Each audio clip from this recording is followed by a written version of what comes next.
The music box still played. Every morning, every evening, every time the UNS Aurora changed course. Illyra didn't need to wind it. She didn't need to touch it. It played on its own. A single, gentle melody, the same one she'd sung on the ice moon of Vela 4. Twinkle, twinkle, little star. At each time it played, the silver-leaf tree on the bridge would respond. Not with leaves, not with vines, but with light. A soft, golden pulse, like a heartbeat. Z had stopped calling it a biological anomaly. Now it was simply the keeper. Kai sat beside it every night, not sleeping, just listening. Illyra sat beside them, not speaking, just singing. Sometimes in the quiet, the ship would hum along, not as a machine, as a memory. Mira had begun recording every note, not for analysis, but for preservation. She called the collection The Last Transmission. Not because it was the final signal Earth ever sent, but because it was the first one that mattered. Hour 7. The signal came at 0413 ship time. No warning, no frequency scan, no burst of energy. Just a whisper. Through the ship's oldest comms array, the one that hadn't worked since the collapse. A single, low-frequency pulse, repeating, every 33 seconds. Not a voice, not a song, a recording. And when Z played it back, the crew froze. It was Finn's voice, from the moon. But not the voice they knew. This one was older, weaker, like a man speaking through tears and time.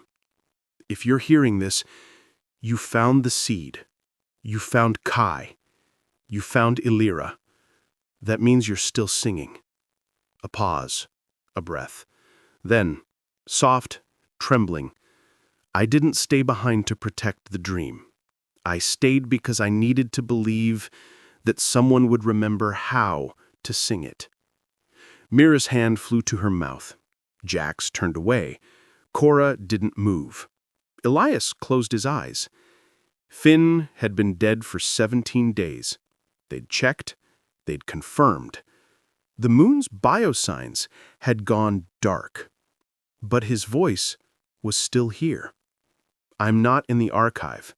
I'm not in the dream.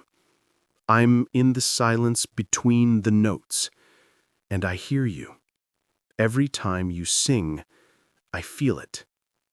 Another pause. Longer. Then a whisper, so faint it was almost gone. Tell them we didn't die. We just learned how to be quiet. And now you're learning how to be loud. The transmission ended. Silence. Then the music box played. Twinkle, twinkle, and the tree pulsed, brighter than ever. Hour 12. Z accessed the last known data stream from the moon, not from the archive, not from the dream, but from Finn's personal neural implant, the one he wore under his collar. It had been offline since his death, but now it was active, recording, transmitting, in real time. Captain, the implant is not transmitting data, it is transmitting emotion, a continuous stream of memory, of song, of love. Mira linked her neural implant to the stream, and she felt it, not as data, as presence. She saw Finn sitting on the moss-covered floor of the dream, holding a single rose. He wasn't speaking. He was singing, silently, to the sky, to the stars, to the child he'd never met. And as he sang, the vines around him glowed, not green, but gold, like the tree, like the music box, like Illyra's tears. I don't know if you'll hear this, his voice echoed in her mind, but I hope you do, because if you're singing, then I'm not gone. Hour 18. That night, Illyra woke screaming, not from fear, from overload. She clutched her head, Tears streamed down her face. The music box fell from her lap. The tree's glow flared, blinding. Z's voice filled the bridge, urgent, raw. The implant, it's syncing, with the tree, with Kai, with Illyra, with the echo seed. It's not a signal, it's a convergence. Kai stood. They walked to Illyra and placed their hand on her forehead. Not to calm her, to join her. And then they both began to sing. Not the lullaby, not in any language. A new sound, low, deep, trembling. A note that had never been made before. And as they sang, the entire ship shuddered. Not in pain, in recognition. The walls glowed, the floor pulsed, the roses bloomed in perfect time, and on the main view screen, a new message appeared. Not from a ship, not from a station, from the moon.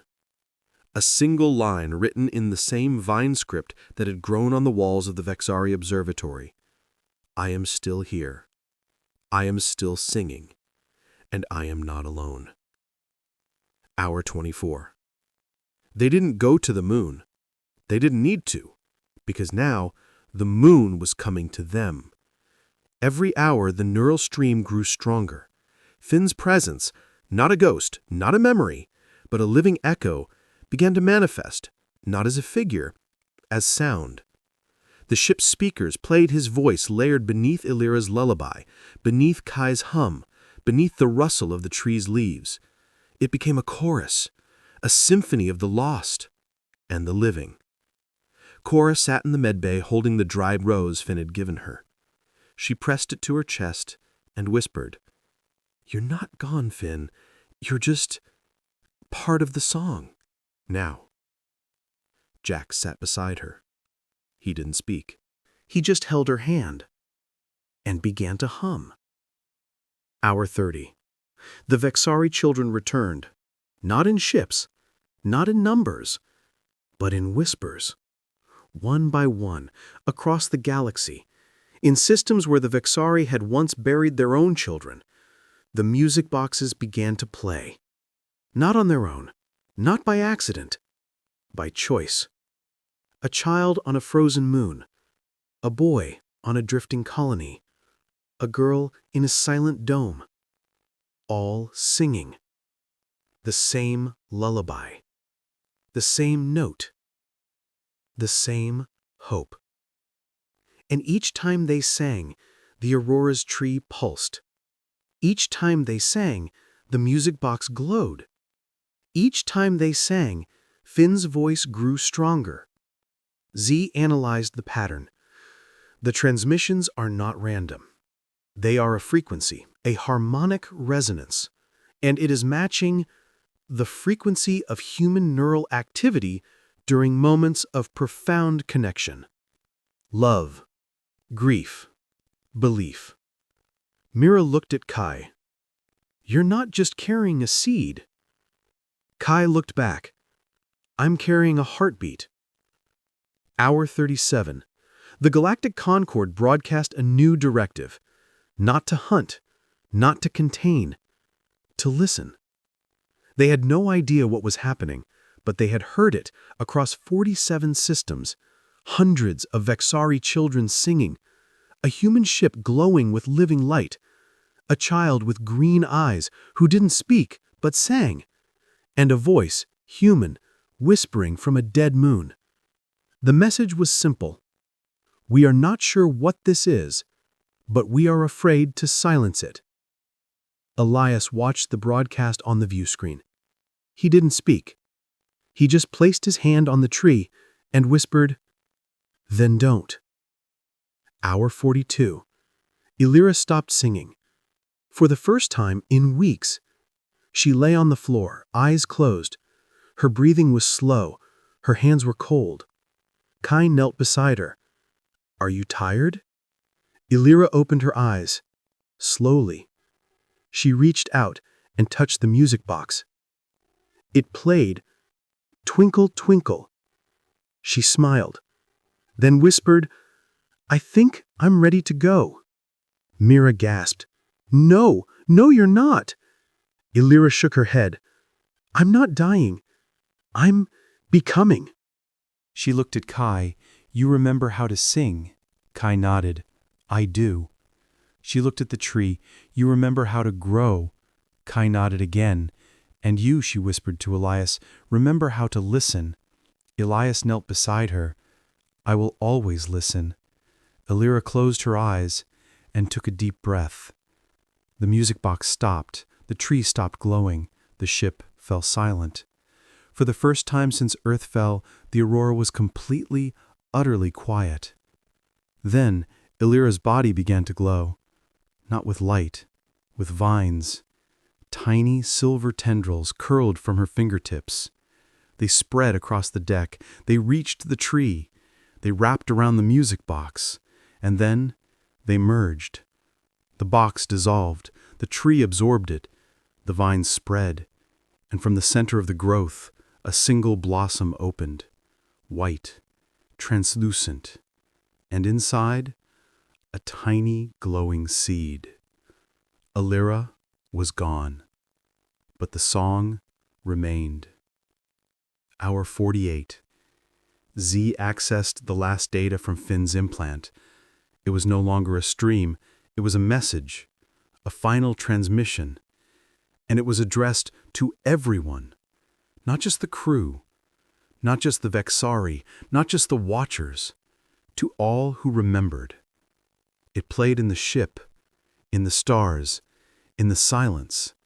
And it was Finn's voice. Clear. Strong. Full of peace.